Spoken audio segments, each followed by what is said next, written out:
Hi everybody, I'm Professor Rad, and today we are going to combine numbers and letters together to create algebraic expressions. So let's get started. So an algebraic expression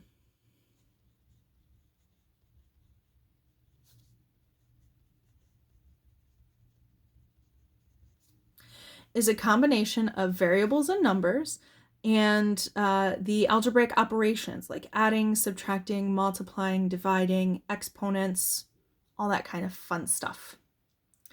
So just as a reminder, some of the key words that we've seen when we've done operations in the past, if I'm adding two things, the result is called the sum. If I'm subtracting two things, that's a difference. If I'm multiplying, then I get a product. And if I'm dividing, then I get a quotient.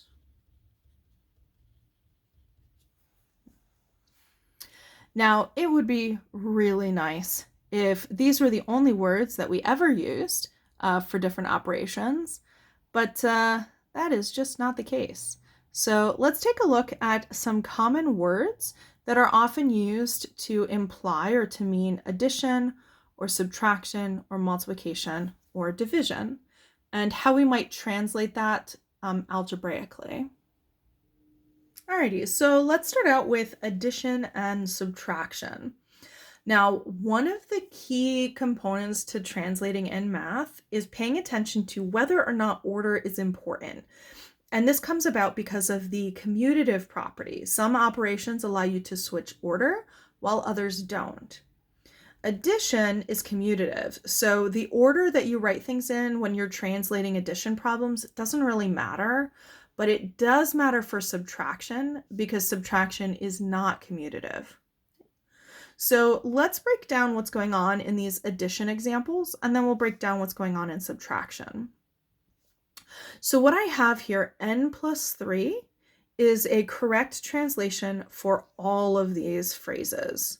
So for example, if I told you to say, to find the sum of a number and 3, remember that sum means to add. So I'm using n as a stand-in for number. So the sum of a number and 3 means n plus 3. Or a number plus 3, n plus 3. Or a number increased by 3. So we had our number that we started with n, and we increased it by 3, so we add 3. Another good word for addition is total. So if it says find the total of a number and 3, then that means you're going to take that number n and add 3. Again, I don't know what n is. It's a pronoun. It's a stand-in for the number. So it's kind of like he has $3 more than I do. How much money does he have? I didn't tell you how much money I had. So we're using a stand-in for how much money I had, and then adding 3 to it to figure out how much more he has. Now we could also say 3 added to a number. So this 3 has been added to n. Or 3 more than a number. Like I just said, he has $3 more than I do. So 3 more than that number would be n plus 3. For subtraction, in subtraction, now we have the difference of a number and 3, so we are subtracting n minus 3, a number minus 3 and minus 3, a number decreased by 3, and a number less 3. All of these will translate into n minus 3. These two at the bottom are a little bit different. We've got 3 subtracted from a number and 3 less than a number. Do you notice what's different about these two here versus these 4 here? So in the first 4, notice that I mentioned the number first. Number 3, number 3, number 3, number 3. In these last 2, I mentioned 3 first and then number, 3 first and then number. All of these mean n minus 3. So here's how I think about it. Subtracted from is where you're starting. So the from is first. Right? So from is first. Okay, so the first thing we write is the number minus what we're taking away from it. Similarly, 3 less than a number.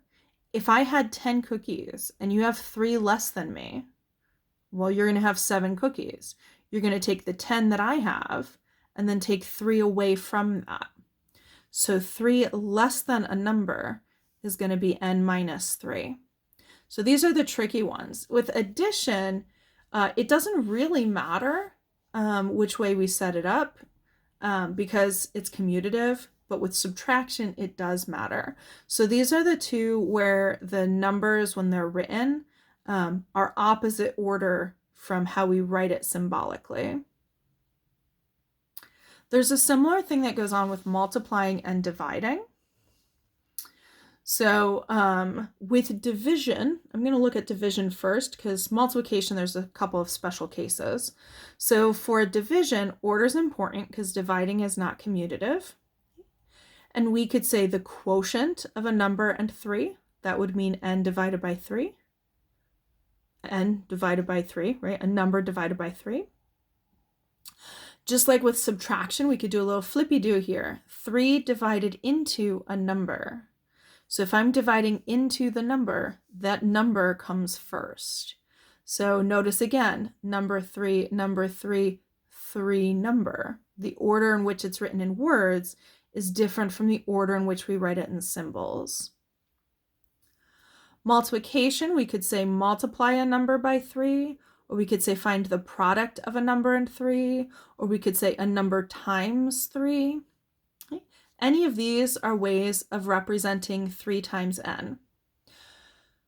Okay, now, this is like, I mean, I don't know the actual story here, but here's how I like to imagine it. So we use the cross for multiplication, right? So we would write 3 times n. But if my variable is x, then I might not know, is this xn or 3 times n? So then we could use like the bullet. But the problem with the bullet is it looks like a decimal point, right? So you'll notice the notation that often gets adopted is just no symbol at all. So if you see a number directly in front of a letter, that means multiplication. So you could write 3n or 3 times n, or if you wanted to, you could use the bullet notation in your translation. All 3 of these are correct for multiplication, but especially if you're heading into algebra, this is eventually the direction you want to be going in. Now, there are 2 special types of translations for multiplication. Twice is a special word that means 2 times. So we could also write that as 2n.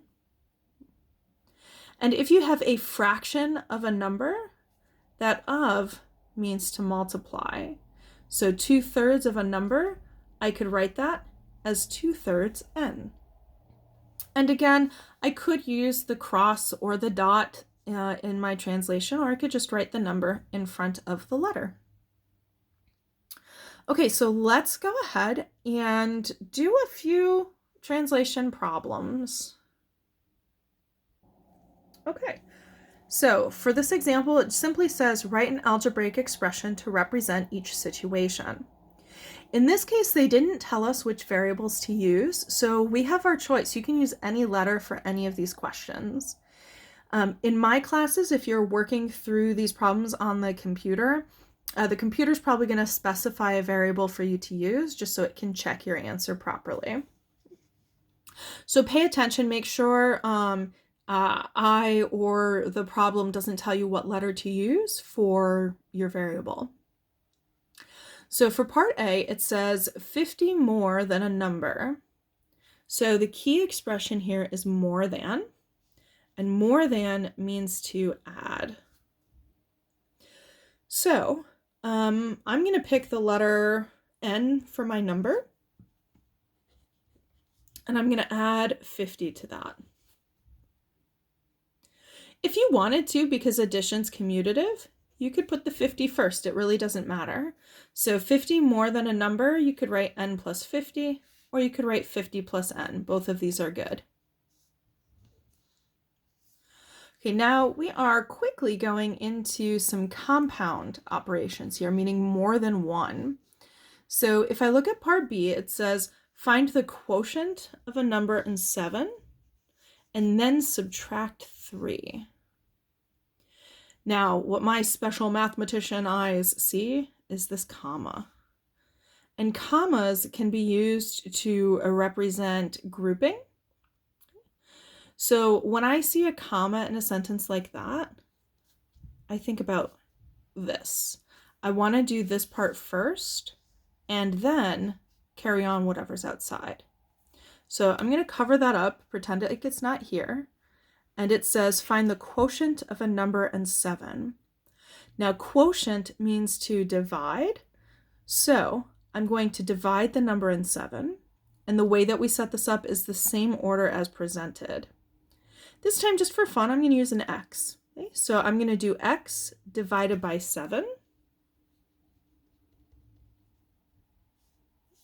And that's going to be in parentheses because that comma separated it out. And then it says subtract 3. So I'm going to take that answer we had and subtract 3. All right, let's look at the next one. This one says the product of 10.4 and a number, comma, subtracted from 1254. Okay, the product of 10.4 and a number, that's going to be in parentheses since we've got that separation comma. So that's what I'm going to look at first. Product means to multiply. So we're going to multiply 10.4 by the number.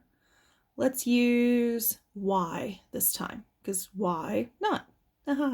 So 10.4 times y.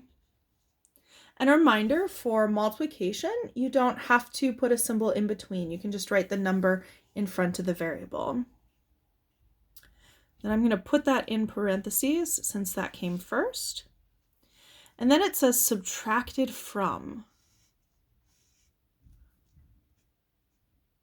From comes first. So I'm going to subtract, but the from number has to come first. So I'm subtracting from 1254. So I'm going to put the 1254 first and then subtract that parenthetical expression. So that's my answer here. Now, kind of a side note here, for both B and C, these parentheses weren't strictly necessary because by my order of operations, I would be doing those operations first anyway. But it's good practice to have them here because sometimes it might imply a different order of operations. So for example, if this had said the sum of 10.4 and a number subtracted from this, then that would make a difference in my order of operations. I would want to do the adding before subtracting. So I do like when I see that comma, make some grouping. Here's another way that grouping can be implied without us necessarily, identifying that right away. It says multiply the sum of a number in 16 by -4. So we've got multiply the sum. If I look up at my previous problems, I've got a product of number and number, quotient of number and number, multiply thing number.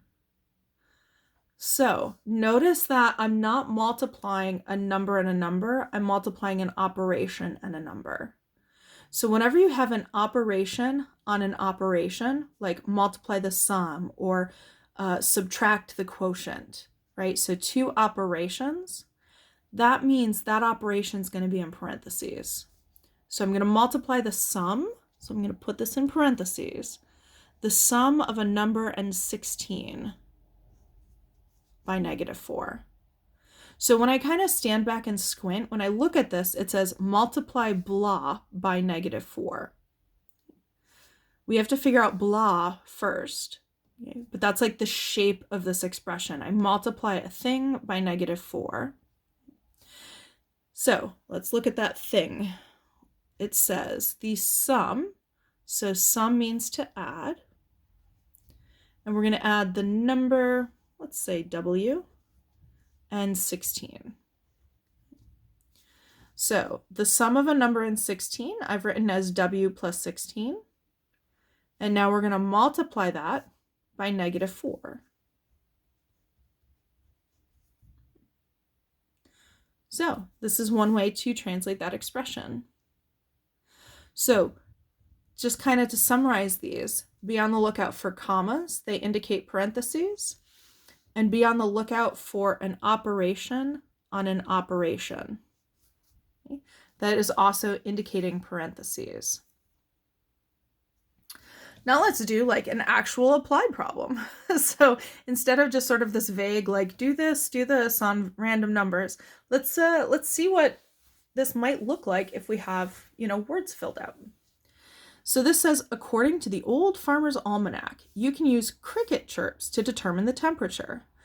To do so, first count how many times the cricket chirps in 25 seconds. Then divide by 3 and add 4 to the result. This will tell you the temperature in degrees Celsius. Oh boy. Okay. So there are two variables at play here. We have cricket chirps, and we're using them to determine the temperature. So why don't we do N for the number of cricket chirps